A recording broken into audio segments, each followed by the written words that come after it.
Hello and welcome. You're watching Don Bosco Media Network. This is Abigail R. Carmelim bringing you the Salesian news across the globe. Visitors to the Salesian Mother House in Turin, Valdocco, over recent weeks will have noticed significant construction works underway.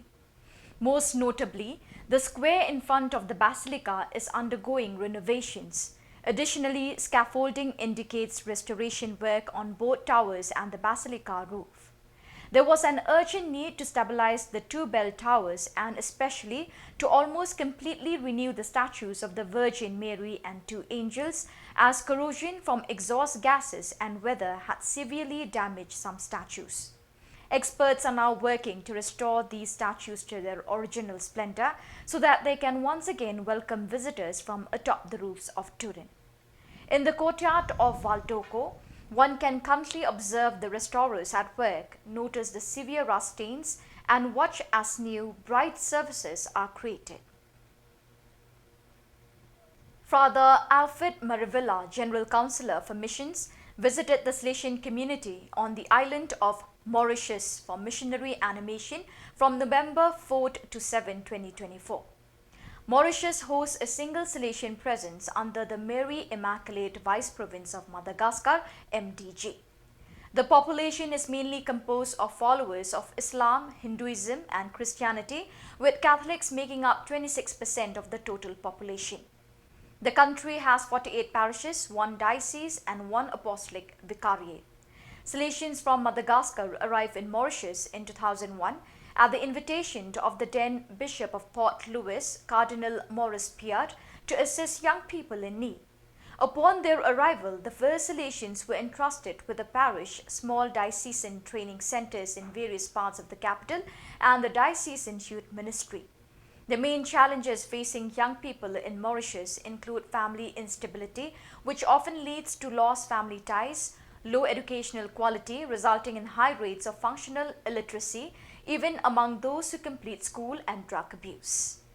In addition to fully participating in the solidarity work and contributing food, materials and money, in the current emergency situation due to the passage of the depression isolated at high altitude, Dana in Spanish, Salesian presences are supporting all the work of recovery, helping each young person to bring out the best in themselves. Salesian schools in Valencia are also welcoming students from the most affected areas of the city into their classrooms. For example, at the Salesian Center San Antonio Abad, St. Anthony the Abbot in Valencia, there are now 8 new students minors from the areas hardest hit by the flood who are attending our school while waiting for their own school to return to normalcy.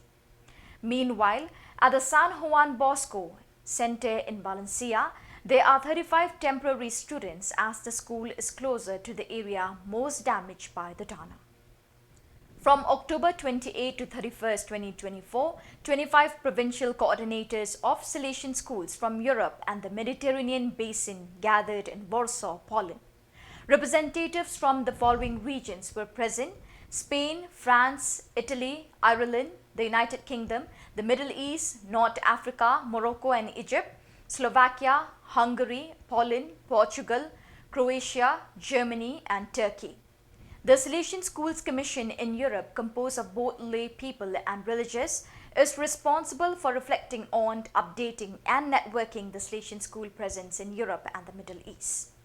The main theme of the meeting, led by Antonio Rodriguez, the coordinator of the commission, focused on mental health within Salesian educational communities. Antonella Sinagoga from the youth ministry sector, who was also present at the meeting, provided guidelines for supporting this important and relevant aspect. Today's youth ministry faces many challenges and new opportunities in connecting with young people, especially now that technology influences almost every aspect of life. Despite these challenges, digital tools like AI, Adobe and Canva provide ministry leaders with easier ways to engage, inspire and organize in creative and meaningful ways. By integrating these technologies, youth ministries can stay relevant and relatable, fostering connections in a language that today's youth understand. All this is a concrete experience for the young people of the Leaders and Animators Formation (LAF) course implemented by the Salesians of the Mary Help of Christians province of the Southern Philippines based in Cebu City. So viewers, with that we have come to the end of today's edition. Till we meet again, thank you for joining us.